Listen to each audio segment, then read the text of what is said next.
আপনি কি মনে করেন আসলে অগাস্ট বা অক্টোবরে নির্বাচন হতে পারে? আপনি কি মনে করেন যৌক্তিক তার এই বক্তব্য? আমি আমি মনে করছি না। কারণ হচ্ছে যে কেন মনে করেন?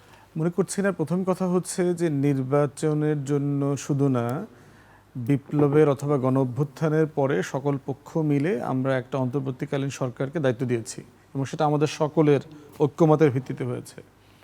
সেই সরকারের পক্ষ থেকে প্রফেসর ইউনূস গত বছর সেপ্টেম্বর থেকে কনসিস্টেন্টলি একই কথা বলছেন যে আমি ডিসেম্বর থেকে জুনের ভিতর নির্বাচন দিয়ে দেব। তো সেই জায়গাটাতে আমি আস্থা রাখতে চাই এবং এর ভিতরে এখন পর্যন্ত তাকে সন্দেহ করবার মতো অথবা তিনি নির্বাচন পিছিয়ে দেবেন, আমি ইন্টারনালি যত সেক্টরে যত জায়গায় অ্যাডভাইজারদের সাথে কথা বলেছি, ন্যূনতম এটার ব্যাপারে আশঙ্কিত হওয়ার কোনো আভাস পাইনি। প্রফেসর ইউনূস সাহেব এই বয়সে এসে 84-85 বছর বয়সে এসে উনি একটা ভাড়ামি করে কবরে যাবেন এই মাইন্ডসেটের মধ্যে উনি এখন নাই। উনি এখন 60-65 চার্মের মধ্যে নাই। উনি ইন্টারন্যাশনালি একটা কথা বলে ফেলেছেন, এই বলে ফেলাটা থেকে সরে আসলে যে ওনার ইমেজ ক্ষুণ্ণ হবে এটা উনি অবগত, এই ব্যাপারে উনি সম্যক অবগত। অতএব সেই জায়গাতে তাকে সন্দেহ করবার মতো ন্যূনতম কোনো জায়গায় আমি দেখতে পাচ্ছি না। তো সেখানে এটা বরং বারবার বললে দেশে অস্থিরতা তৈরি হতে পারে। যেটা বলা যেতে পারে যে সুষ্ঠু নির্বাচনটা ডিসেম্বর থেকে অনওয়ার্ডস হওয়ার ব্যাপারে কি কি প্রিপারেশনে ঘাটতি আছে, এই আলোচনাটা বরং আমাদের আসা দরকার বেশি করে। যে একটা ফ্রি ফেয়ার ক্রেডিবল ইলেকশন হইতে হইলে, এবং ইলেকশন কমিশনকে কিন্তু সরকার ডিসেম্বরের কথা বলে দিয়েছে যে আপনারা ডিসেম্বরকে ধরে নিয়ে সকল প্রস্তুতি রাখেন, এবং নির্বাচন কমিশনও কিন্তু সেই প্রস্তুতিগুলো অলরেডি নিচ্ছে। তাহলে আমি বারবার কেন, মানে আপনি ধরেন আমাকে দাওয়াত দিলেন যে আপনি 26 তারিখে আমার বাসায় আসবেন, দাওয়াত দেওয়ার পরে আবার এই দিন তারিখ নিয়ে আমার পক্ষ থেকে ভাই দাওয়াত ঠিক আছে, চেঞ্জ করেন নাই তো, কি খাওয়াবেন, দুপুরে আসবো না রাতে আসবো? মানে এইটাকে আমি দেখি যে সিম্পলি মানে আননেসেসারি। যেটা দরকার আমাদের একটা সিরিয়াস ভালো নির্বাচন হবার শর্ত নিয়ে আলোচনা করা দরকার। যেটা ধরেন ইলেকশন হবে, কালো টাকা মুক্ত নির্বাচন হবে। বাংলাদেশে এখন আওয়ামী লীগ নাই, ক্ষমতার ভারসাম্যহীনতা নষ্ট হয়ে গেছে, কিন্তু বিএনপি এত বড় দল যে তার সাপেক্ষে অন্য কোনো দল নাই বাংলাদেশে। ইনফ্যাক্ট সকল রাজনৈতিক দল বিএনপি ছাড়া বাকিরা যারা একসাথে যদি হয়, তারপরও 100 সিটে ভালো কম্পিটিশন করবার মতো প্রার্থী দেওয়া তার জন্য চ্যালেঞ্জিং হয়ে যাবে। বাংলাদেশের সকল নির্বাচনী আসনে সকল সেন্টারে পোলিং এজেন্ট দিতে পারবে এমন কোনো দল নাই বিএনপি ছাড়া। তাহলে আপনি চিন্তা করেন যে বাংলাদেশের রাজনীতিতে কি পরিমাণ একটা শূন্যতা পূরণ হয়েছে। এটা দেশের জন্য ভয়াবহ একটা ব্যাপার।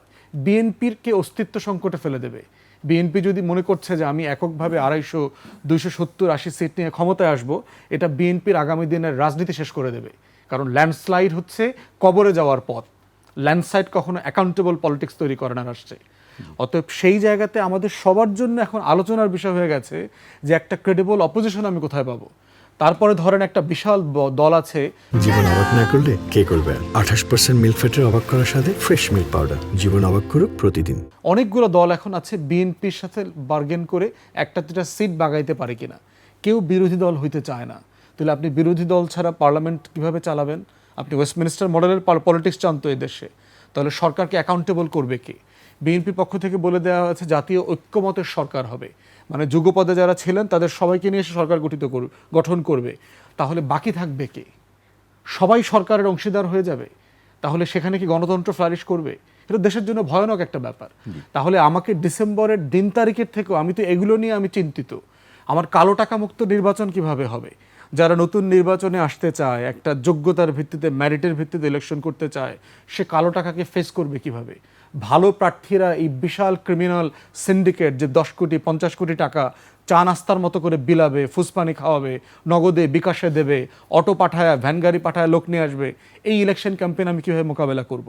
অতএব গণ অভ্যুত্থান পরবর্তী আমরা যখন বলছি যে আমাদের একটা নতুন রাজনৈতিক বন্দোবস্ত লাগবে, নতুন নির্বাচনী বন্দোবস্তও তো লাগবে। সেটা কি আসলে? সেটার ঘাটতি কোথায় কোথায় আছে?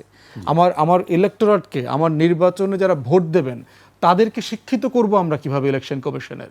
আমরা দেখবেন ইলেকশন কমিশনের কাজ আসলেই সাদা ব্যালটে হবে, ইভিএমে হবে, সেনাবাহিনী যাবে না, ভিতরে ঢুকতে পারবে না, সাংবাদিকরা মোটরসাইকেল চালায় যেতে পারবে না, কয়টা পর্যন্ত পারবে, ক্যাম্পেইন কি হবে, দেখবেন এখানে চলে যায়।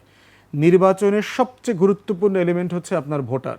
আপনার দেশে ভোটার আছে কিনা, যেটা নিয়ে আমি বারবার বলেছি। বাংলাদেশে তালিকাবদ্ধ ভোটার নাগরিক আকারে নাই। চিন্তার ভোটার নাই এখানে, এখানে ফুসপানির ভোটার আছে যারা কেনাবেচা হয়। তাহলে এই নাগরিককে আপনি কিভাবে ভোটার বানাবেন ডিসেম্বরের মধ্যে? এটার জন্য আপনি কি ক্যাম্পেইন শুরু করছেন? ইলেকশন ক্যাম্পেইনকে ঘিরে কোটি কোটি টাকার ব্যবসা বাণিজ্য আছে, সেটাকে আপনি কিভাবে রিমডেল করবেন? আপনি কিভাবে খরচ কমায় ফেলতে পারেন? এই বিষয়গুলো নিয়ে যদি সিরিয়াস ডিসকাশন না হয়, আপনার কোনো ফ্রি ফেয়ার ইলেকশন তো দূরের কথা, বাংলাদেশের ইতিহাসের সবচেয়ে লপসাইডেড ইলেকশন হবে এই আগামী ডিসেম্বর থেকে জুনের নির্বাচন। এই লেভেলের 73-এও শেখ মুজিবকে জাসদ যে লেভেলে চ্যালেঞ্জ করতে পেরেছে ইলেকশনে, এখানে বিএনপিকে চ্যালেঞ্জ করার মতো কোনো দল আশেপাশে নাই, কেউ নাই কালেকটিভলি। আপনাদের দল আমরা ধরেন তো একটা মানে এটা বিএনপি সাপেক্ষে তো কিছু না, সবাই যোগ করলেও কিছু না, জামায়াত ইসলাম সবাই মিলে 100 আসনে প্রার্থী দিতে পারবে না বিএনপি ছাড়া বাকি যারা আছে। তাহলে বাংলাদেশের হিস্ট্রিতে এই লেভেলের একটা লপসাইডেড ইলেকশনের দিকে আমরা যাচ্ছি, এইটা বরং আমার জন্য বেশি আশঙ্কাজনক। এনসিপিও পারবে না, সবাই মিলেও পারবে না, সবাই মিলে পারবে না। তাহলে সেই জায়গাতে এই ডিসকাশনটা কত জরুরি আমাদের জন্য, যে আমার দেশের স্বার্থ তো আমার ফার্স্ট প্রায়োরিটি, সবার আগে তো বাংলাদেশ। জি। আমার